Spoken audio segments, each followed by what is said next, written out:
What's best for FSU going forward? What do they do? How do they fix this? 1 in 7?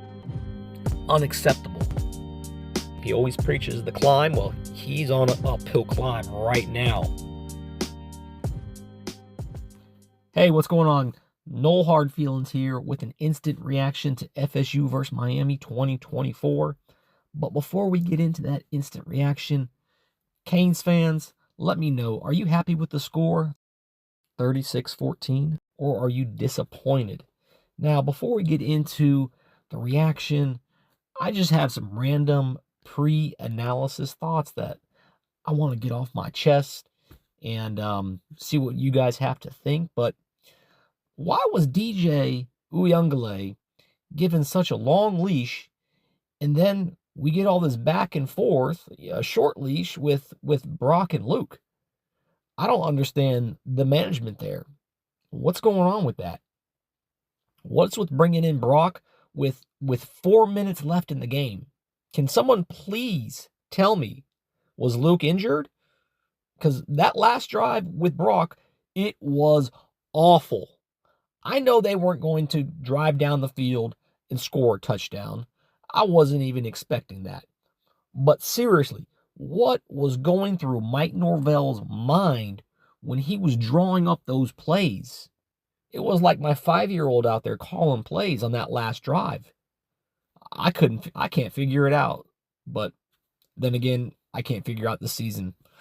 Now, if you would have told me before the game that Cam Ward wouldn't have a single passing touchdown, I would have said, hey, FSU has a real shot at winning this. And I had a little bit of hope. I thought maybe they would because the defense was playing pretty solid. But they just couldn't avoid the self-inflicted wounds, which we'll get into here in a minute.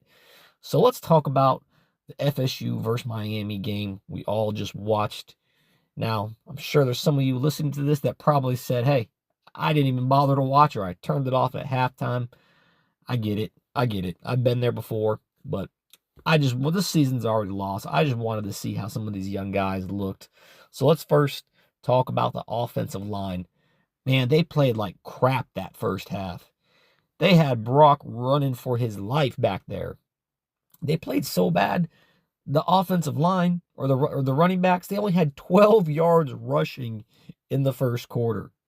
Now, I'm not here to dog DJ Uyunglele, but if he was still the quarterback, he would have been sacked so many times back there in the pocket. You know, we have to have somebody mobile with how bad the offensive line is playing. So luckily, Brock didn't play lights out, but he stepped up in that first half. He made some moves with his feet. He extended some drives. So I was happy to see that. But going back to the offensive line, you know, outside of Luke Krummenhoek's big run, and then the 12 yards we had in the first quarter, the rush offense only put up 24 additional yards in the first half. That's bad. Really bad. I've seen teams with far less talent putting up bigger numbers than that. And I get it. We're playing Miami, a good defense. Give them credit. But 24 yards outside of that big rush that Luke had and outside of the 12 yards in the first quarter, you only put up 24 more yards in the first half rushing the ball. That's terrible. That has to change. But, you know, going into the second half, I did see a little bit of improvement with the offensive line. They opened up some nice holes with some zone running. You know, Toafili, hey, he had some nice big runs. I'm not sure why Mike went away from him.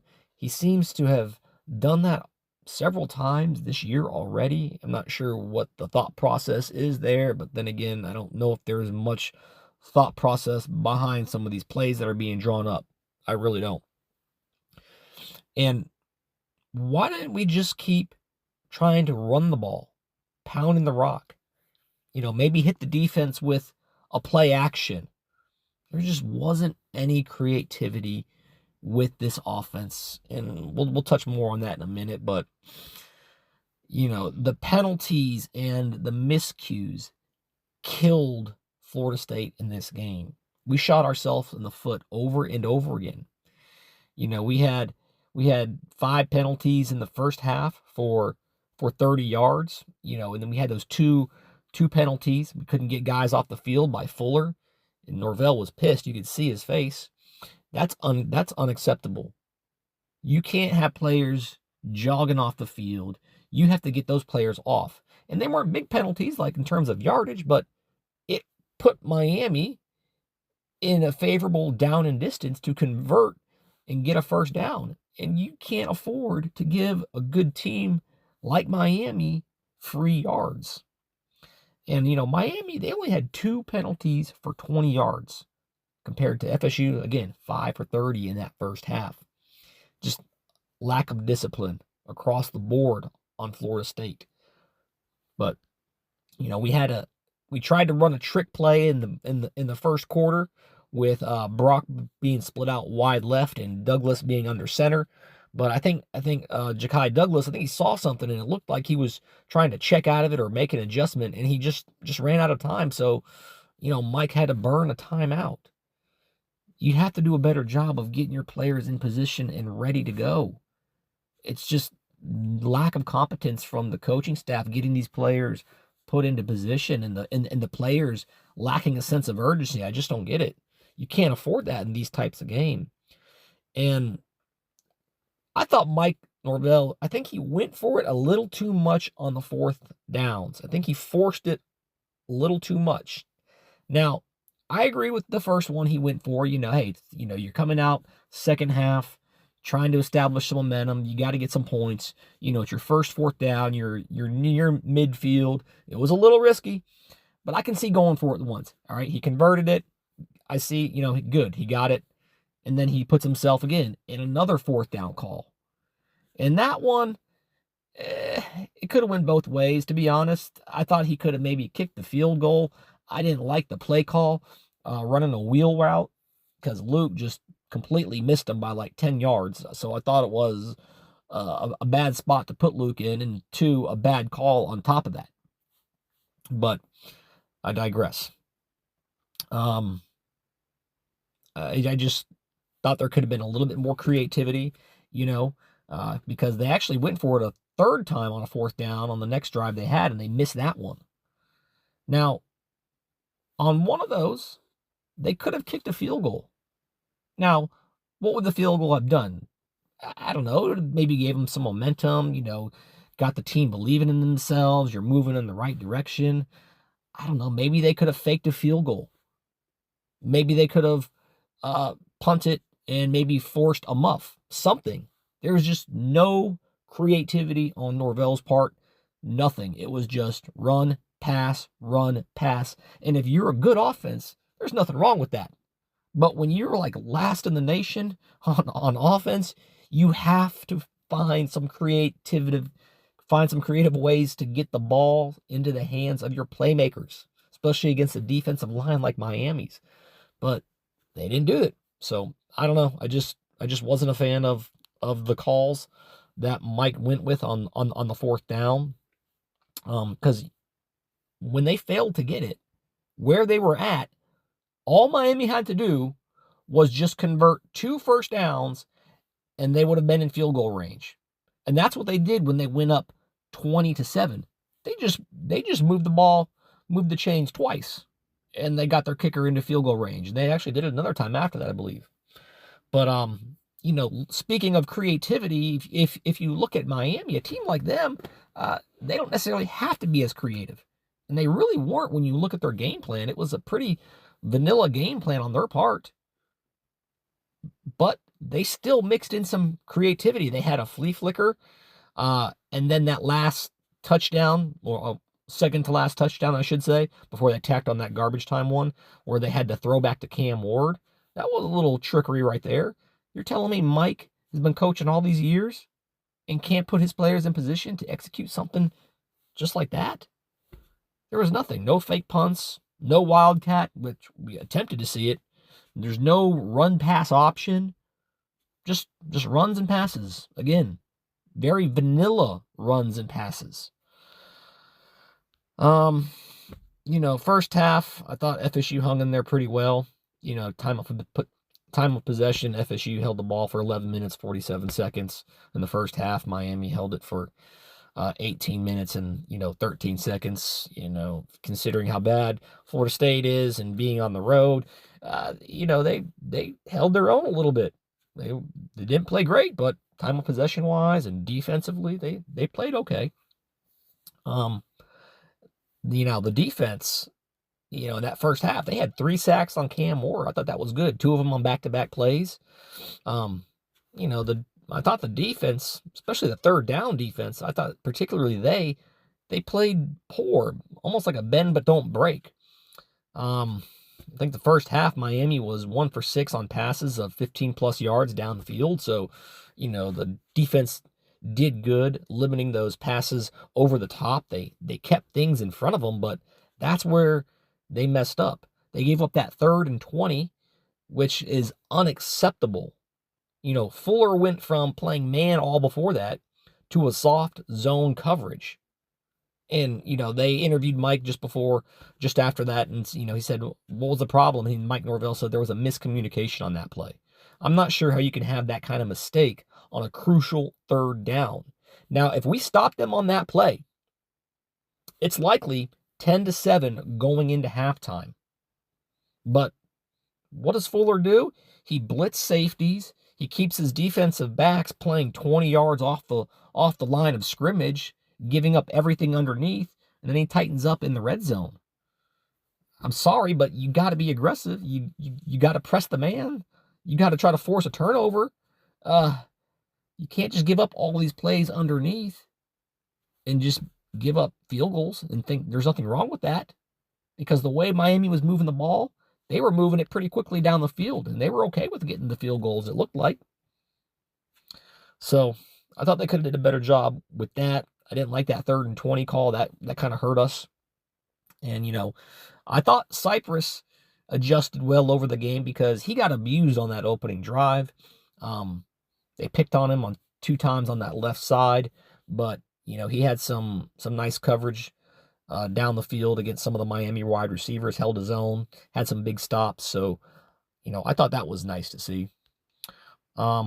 Surprisingly, to my understanding, the wide receivers did not drop any balls. Now, Hakeem Williams, I don't know what he was doing on that first drive or the second drive where Brock throws it to him and he just stops and he jumps like 5 to 10 yards early. Like if he would have just kept running, he could have made a play on that ball.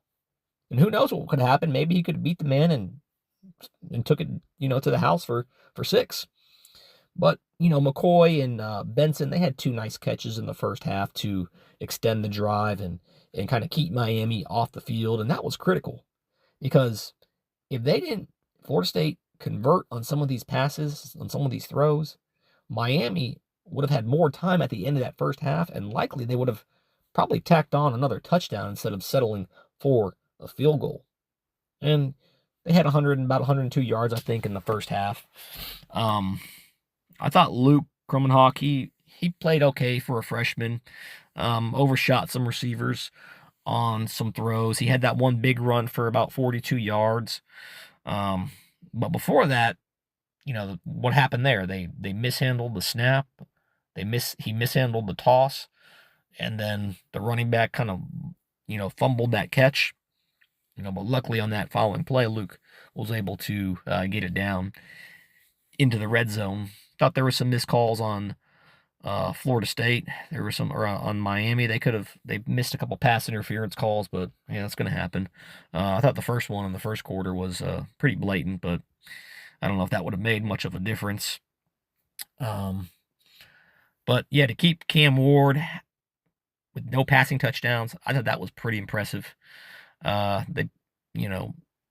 Defense, they got gashed on the ground by Miami.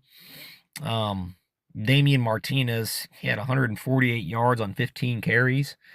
Mark Fletcher had 71 yards on 15 carries. The leading receiver for Miami was Isaiah Horton with 65 yards on 6 receptions. Samuel Brown was the next leading receiver with 39 yards. They held Restrepo to 24, and I don't think that's really a knock on him. I just think that's a lot. They have other receivers stepping up for Miami. So overall, disappointed in the loss. I don't know what this means for Florida State going forward. I wouldn't be surprised if some of these players enter the transfer portal, to be honest. I wouldn't expect it before the Miami game, but now that the game's over and they lost, I wouldn't be surprised if some of them start, opting out and opting to transfer, enter the transfer portal and all that. So that's something to keep an eye on. And some of these players, Florida State probably needs to move on from. Looking at the team overall, there's a handful of playmakers, but a lot of them are quitters. I'm going to say it. A lot of them are just quitters. Putting forth minimal effort, not showing much enthusiasm. It's, those are the types of players we don't need. So I won't be surprised if some of them, hit the portal soon. And I don't know what this means for Mike going forward, if what he's going to do. We don't have enough money to fire him, so that's out of the field right now. But he needs to make some coaching decisions. And there's a debate. Do you keep these coaches through the year, or do you fire them mid-season? Well, we've seen some teams already fire coaches mid-season. And there's some pros and cons to it. But let me know in the comments below. What's best for FSU going forward? What do they do? How do they fix this? Is it all on the players? Are the coaches doing their jobs and it's just these players aren't executing? That's what I see some people say on the message boards and on social media, but I see a lot of bad coaching. I see a lot of lack of creativity. I see a lot of undisciplined football. And to me, that speaks to preparation and game management. So, I don't know if Mike Norvell is the answer or not, but 1-7, unacceptable as a Florida State fan. That is not the standard that we hold to at Florida State. If this was any other coach at any other school, tell me, would they keep those coaches? I find it very hard to believe. I think if it was any coach at any other school, especially a big-time school, those coaches, they would be on the hot seat. There would be real smoke in the air. There would be real talk about those coaches being fired. But I don't see much talk in the national media about FSU firing Mike Norvell. I don't know if that's the right answer or not. I don't think he's a bad coach. I don't think he forgot how to coach. But it's going to take a lot of work for him if he has to fire all these coaches at the end of the year and rebuild again. Because some people think that's the answer. Just fire the coaches and, rebuild, and we'll be fine next year. But what's going to happen is you fire these coaches. These players are going to enter the portal. They're going to enter regardless. Your recruiting class, it's going to fall apart. We've already started to see it. And so what's that mean for next year? It's going to be the same thing. You're going to be relying on freshmen. It's going to be trial by fire. It's going to be learning a new system. It's going to be the same thing over and over again. And that has to happen because the players need to learn, they need to grow, they need to develop. But I don't see this team making a big turnaround next year. with the coaches we have and with some of the players we have. Because a lot are going to hit the portal, and a lot probably do need to hit the portal. But there's going to be a lot of youth that we rely on next year, which means a lot of trial by fire. It's going to be, yes, probably some losses. And you have to think, what's that going to do for Tallahassee? Because it will affect the economy. People aren't going to go to the games. People aren't going to go, rent hotels and go out to eat. And, the economy, the local economy, it will take a hit when Florida State fails to turn the corner. Can FSU afford another year without a bowl game? Meaning 4 or 5 wins next year? I don't think so. I think if Norvell doesn't go out and get some headhunters that can recruit and coach, and if he doesn't strike gold on the recruiting trail this year, and yes, in the portal, you can't give up on the portal,